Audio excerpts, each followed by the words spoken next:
Hi friends, అందరు బాగున్నారా? మేమైతే మంచిగా ఉన్నాం. ఇది వచ్చేసి నిన్న నైట్ మమ్మోస్ చేసిన. నేను ఎట్లా చేసిన అంటే ప్రాసెస్ చెప్తా చూడండి. ఫస్ట్ అయితే నేను టమాటాలు ఎందుకు అట్లా చూపిస్తుంది అనుకుంటారా, దాంట్లోకే సాస్ చేస్తా. అందుకని టమాటాలు కట్ చేసిన.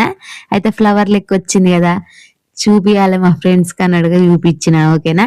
ఇక దాన్ని కూడా చూపెట్టాలా అనుకోకుండా. ఓకేనా? ఇక ఫస్ట్ అయితే ఒక గిన్నె తీసుకొని 2 కప్స్ అంతా మైదా తీసుకోవాలి. మైదా మీ ఇష్టం, మీరు ఎంతమంది ఉంటే అంతమంది తగ్గట్టు ప్రిపేర్ చేసుకోండి. ఇక నేనైతే మేము ముగ్గురమే కదా, నేను మా ఆయన మా లిన్సీ, ఇక మా ముగ్గురికి కాబట్టి నేను 2 కప్స్ తీసుకున్నా. ఇక తర్వాత వచ్చేసి ఇంకా సాల్ట్ కూడా వేసుకున్నా, 1 టేబుల్ అంతా వేసుకున్నా సాల్ట్.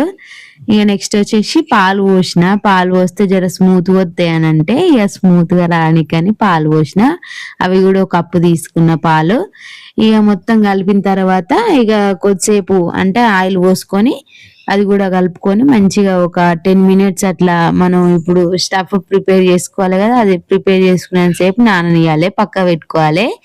ఇక పక్క పెట్టుకున్న తర్వాత ఇంకా స్టఫ్ వచ్చేసి ఇక నేను ఏమేమి వేసిన అంటే ఫస్ట్ అయితే కొంచెం ఆయిల్ వేసేసుకొని కొంచెం జీలకర్ర యాడ్, ఇంకా ఆయిల్ అయితే జీలకర్ర వేసేసుకున్నా. ఇంకా జీలకర్ర వేసిన తర్వాత జింజర్, గార్లిక్, పచ్చిమిర్చి, ఆనియన్స్, క్యాబేజ్, ఇంకా క్యారెట్ ఇవన్నీ వేసుకొని కొంచెంసేపు మగ్గ పెట్టుకోవాలి. ఇక అవి మగ్గిన తర్వాత కొంచెం సాల్ట్ వేసుకోవాలి.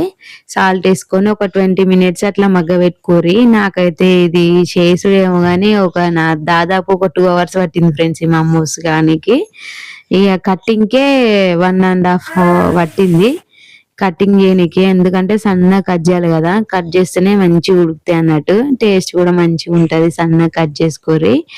ఇక ఈ మొత్తానికి ఇది చేయాలంటే మాత్రం బాగా ఓపిక చాలా ఉండాలి, లేకపోతే ఇక ఎట్లొస్తాయో తెలియదు. కానీ నేనైతే నిమ్మలంగా చేసుకుంటూ వచ్చిన. ఇక మొత్తానికి అయితే బాగానే వచ్చినాయి. ఇంకా అందులోనే సోయా సాస్, వెనిగర్ వేసుకొని కొంచెం మగ్గిన తర్వాత పక్కన పెట్టుకోవాలి.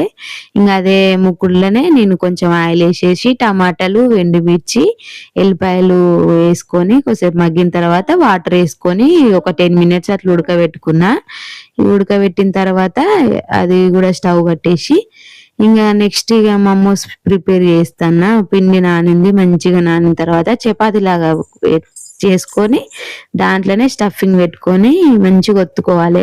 ఒక రౌండ్ గిన్నె తీసుకొని అట్లా ఒత్తుకున్నా బాగానే వస్తుంది. చిన్న చిన్నగా పూరీలాగా చేసుకున్నా బాగానే వస్తాయి. ఇక ఫస్ట్ మమ్మోస్ అయితే గట్ల వచ్చినాయి. ఇక నెక్స్ట్ అయితే రౌండ్ గా చేసిన, అది కూడా లిప్స్ గా ఏడుస్తున్నాను. ఇదైతే పార్ట్ 1 పార్ట్ 2 లాగా వస్తుంది. నచ్చితే లైక్